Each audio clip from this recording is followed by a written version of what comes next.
ही जेके IPA पास माण्हू आया, उस्ताद आया, उन्हनि खे विहारे विहारे विहारे सालनि खां हाई कोर्ट वञनि, सुप्रीम कोर्ट वञनि, को बि उनखे नतीजो कोन थो निकिरे, वेठा आहिनि, उन्हनि जूं ज़िंदगियूं उमिरूं गुज़री वई।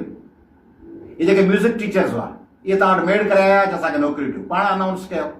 इहे 5 खां 15 ग्रेड वारा जेके मुलाज़िम हुआ, इहे पाण आया, तव्हां त असांजो अनाउंस कयो छा? तव्हां चयो त नौकिरियूं था ॾियूं, पोइ अनाउंस करे पोइ वरी फ्री वियो, चओ त बोझ आहे मईशत ते, असीं कोन था करे सघूं। पोइ तव्हां अनाउंस छो कयो?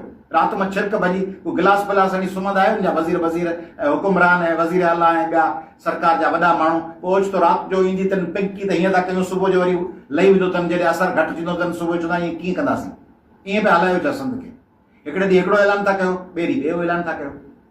महांगाई पंहिंजे उरूज ते आहे, इन्फ्लेशन जे करे माण्हुनि जी चेल टुटी पई आहे।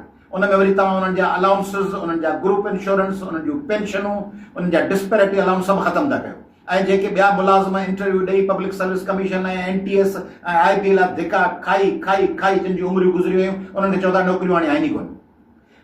खरबे रुपया अचनि पिया, ही सॼी दुनिया वटि गीसियूं पिया कयो, मिलो पिया, उथो वियो पिया, कॉन्फ्रेंसूं पिया अटेंड कयो, त पैसा पिया अचनि, केॾा वञनि पिया? उहे पैसा रुॻो पंहिंजो भभ भराइण लाइ रखिया अथव छा?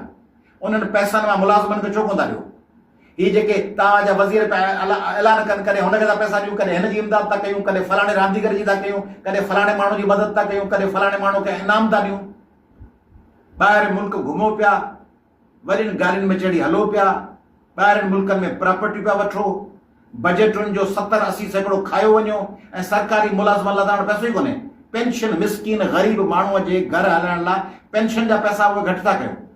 तंहिंजे करे तव्हीं सिंध जे माण्हुनि सां दुश्मनी पिया कयो। सिंध जा मुलाज़िम असांजो हिसो आहिनि, असांजा बच्चा आहिनि, असांजा भाउर आहिनि, असांजा दोस्त आहिनि, असांजा साथी आहिनि। उन्हनि सां ज़ुल्म बंदि कयो।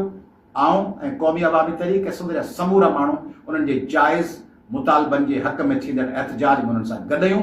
उन्हनि जा मुतालबा फौरन पूरा कयो ऐं जिन मुलाज़िमनि खे तव्हां अलाउंसिस घटि करे दीवार सां लॻायो आहे, उन्हनि जो अज़ालो कयो ऐं उहे कैंडिडेट्स जिन खे नौकरियुनि जा आसरा ॾेई दरबदर करे किरोड़े अरबे रुपयनि जी उन्हनि जा फोटो स्टेट कराए, उन्हनि खे कमीशनुनि ॾियारो, धिका ॾियारे, टेस्टूं ॾियारे, उन्हनि खे बुछड़ो करे हाणे उन्हनि खे चओ था त नौकरियूं ख़तमु थी वियूं, उन्हनि खे फौरन नौकरियूं ॾियो, उन्हनि खे फौरन ऑफर ऑर्डर्स इशू कयो।